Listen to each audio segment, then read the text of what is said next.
नमस्कार नमस्कार. अरे या पाटील, झाली का दिवाळी?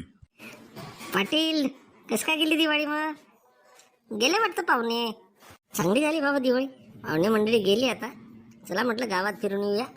अहो मंगू नाना काही दिसले नाही दिवाळीमध्ये. मंगू नाना कुठे गेलेत? हा चंदू, मंगुनाना खरंच दिसले ना दिवाळीमध्ये. तो काय गेला असेल कुठे फिरायला, मुंबईला गेला असेल आणि तिकडून आल्यावर बडाय मारेल. त्याचं काय, नाही पण दिसला नाही दिवाळीमध्ये. तो बघा तो येतोय. नाम लिया और शैतान हाजीर. अरे असं नको बोलू बाबा. नमस्कार मंगू नाना, नमस्कार.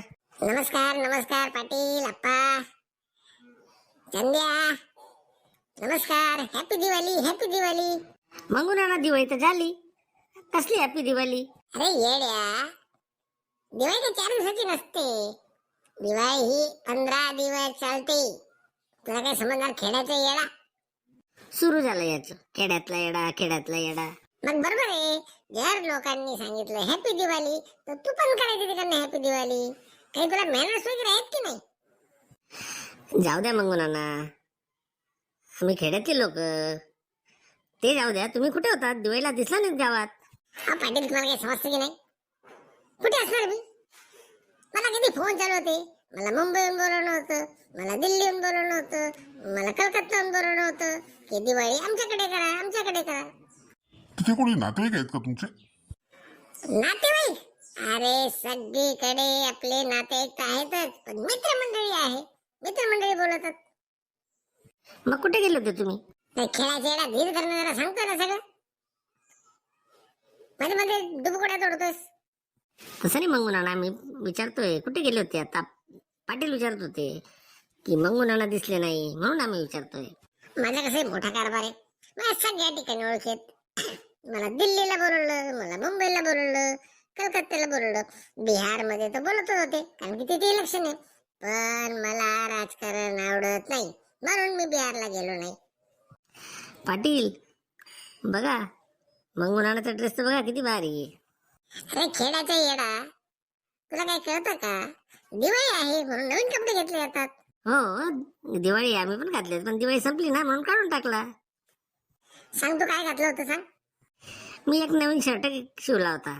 येडा, शर्ट शिवला होता? हा माझा शर्ट नाही, याला म्हणतात टू पीस. To piece. बरं बुवा, मी खेड्यातली येडं काय करणार, शर्टच घालतो. म्हणून सांगतो, खेड्यामधून बाहेर पडा, जरा दुनिया बघा. मी कसं राहतो बघा, अप टू डेट, एकदम अप टू डेट राहायचं. मला असं चालत नाही, कारण की मला इंग्लिश पण बोलता येते, म्हणून अप टू डेट राहायचं. ते जाऊ द्या, बाकी कशी गेली दिवाळी? मंगू नाना सांगा ते, कशी दिवाळी साजरी केली तुम्ही? माझी दिवाळी विचारू नका. मी मुंबईमध्ये पण होतो आणि दिल्लीमध्ये पण होतो, पण मुंबईमध्ये खूप मजा आली. फटाके वगैरे फोडले की नाही मंगू नाना? फटाके? अरे फटाके फटाके फोडले, इतके भारी भारी फटाके फोडले. जर तुम्ही बघितले असते तर तुम्ही पण विचार केला असता. हो ना, यावर्षी तर खूपच महाग होते फटाके. आग लागली हो महागायला. 2000चे फटाके आणले मी, 2000. अरे खेड्यातला येडा, काय कौतुक सांगतो 2000चं. माझा एकच फटाकडा 5000चा होता. मी 2 लाखाचे फटाकडे फोडले. आपल्याला तसं चालत नाही. एकदम कडक फटाकडे आवडतात आणि कलर कलरचे, रंग रंगचे फटाकडे. एक फटाकडा लावला, निळा रंग, पिवळा रंग, लाल रंग, असे वेगवेगळ्या रंगाचे फटाकडे मी लावले होते. हो का, भारी फटाकडे आणले होते. मग भारी? अख्खी मुंबईची गर्दी माझ्याच घरासमोर. सगळे बघायचे की मंगू नानाचे फटाकडे खूप भारी असतात.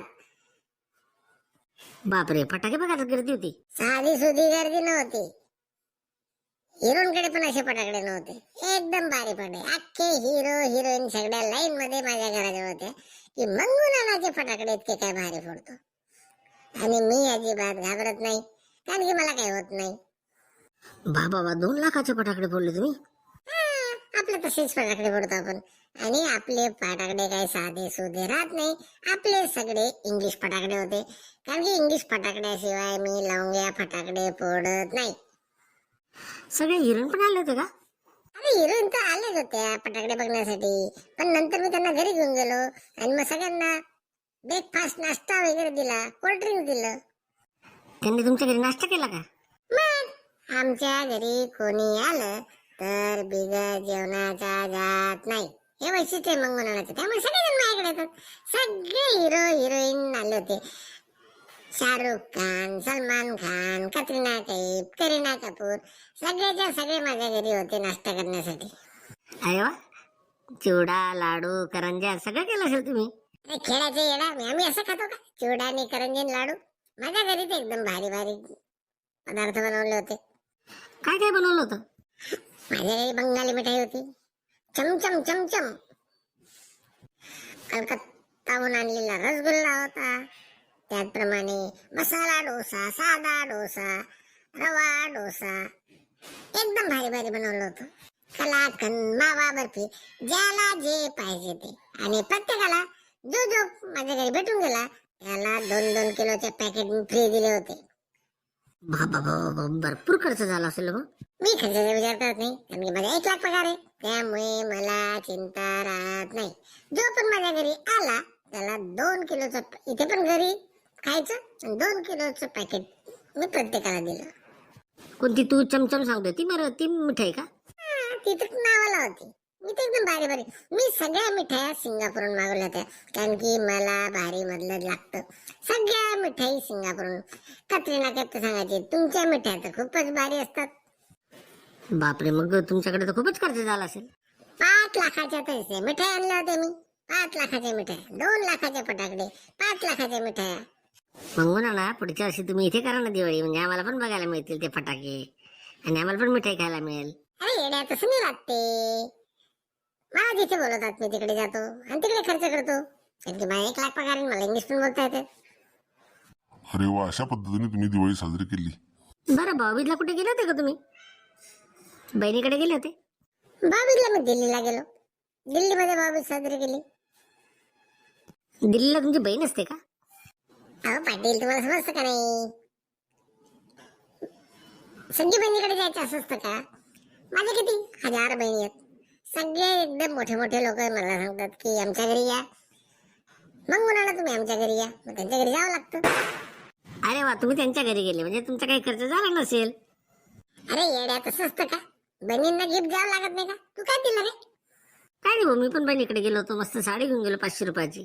खेड्याचा येडा, 500 रुपयाची साडी घेऊन गेला. माझी तर प्रत्येक साडी 10,000 रुपयाची होती आणि मी 1000 साड्या वाटल्या. जी बाई दिसली तिला बहीण म्हणून साड्या दिल्या. माझे किती खर्च झाले? 20 लाख रुपये खर्च झाले भाऊबीजच्या दिवशी. पण सगळे सांगायचे की मंगू नानाने जेवढ्या भारी साड्या आणल्या तेवढ्या आमच्याकडे कधीच नव्हत्या. साड्या 10,000ची एक? मला तसं चालत नाही. आणि साड्या सगळ्या मी फॉरेन वरून मागवल्या होत्या. सगळ्या खुश. सगळ्या बहिणी म्हणे मंगू नाना तुमच्यासारखा भाऊ नाही. बापरे, म्हणजे तुम्हाला दिवाळीमध्ये बराच खर्च झाला. खर्च? मी खर्चाचा विचार करत नाही. नाही जो 1 कोटी रुपये खर्च करून टाकला. बापरे, 1 कोटी? अरे 1 कोटीचं काय, मागच्या वेळेस मी 2 कोटी खर्च केला होता. काय पगार ₹1,00,000 रुपये, मला काही फरक पडत नाही. हे जे मी घातलेलं शर्ट आहे किती माहिती आहे का तुला? हे शर्ट जे याला 2 पीस म्हणतात, हे माझं 25 लाखाचे. हे कुठून आणलंय? हे सुद्धा फॉरेनहून आणलंय. पाटील निसा खोटा बोलतोय. 2 कोटी खर्च करेल का? हा आपल्याकडनं चहा पितून हा 2 कोटी खर्च करेल का? काय रे चंद्या, काय खुसूर करतोय? काय नाही मंगू नाना, किती पैसा आहे तुमच्याकडे? मग पैसा तर असतो पण त्याला खर्चही करावा लागतो. आता बघ, आता कसा इकडे मी आता आलेलो आहे गावामध्ये, बघ कसे रोज रोज भारी भारी कपडे घालतो. चला आता मला आणखी पुन्हा तालुक्याला जायचंय, त्यांना पण मिठाई द्यायची आहे. निघतो मी. मंगू नाना, आता तालुक्याला जाऊन मिठाई वाटशील मित्राला, आम्हाला पण थोडी थोडी खाऊ घाल ना. अरे देईल ना, तुम्हाला पण देईल, पण आधी त्यांना द्यावे लागेल. माझ्या घरी या, मग तुम्हाला पण देईल मी. चला पाटील, जाऊया आपण मंगू नानाकडे जाऊया, मिठाई खाऊया. अरे खेळाच्या येडा, आता नाही लगेच, आता मी निघणार. बघितलं मी 2 पीस घातलाय, तयार झाली माझी गाडी येते आता, मी जाणार, नंतर या तुम्ही. निस्ता खोटा बोलतो हा, निस्ता छोटाडे हा, 1 नंबरचा छोटाडे, खोटा बोलतो एकदम. आमच्याकडनं चहा पितो, भजी आमच्याकडनं खातो, नाही भारी मिठाई नाही भारी कपडे सांगतो या. त्याच्या घरी जाऊ आपण. जाऊ दे चंदनाला, देणार तो आपल्याला नंतर, जाऊया आपण नंतर भेटायला त्याला. 1 नंबरचा खोटारडा या. चला मी पण येतो, कामाला जायचंय, शेतात जायचंय.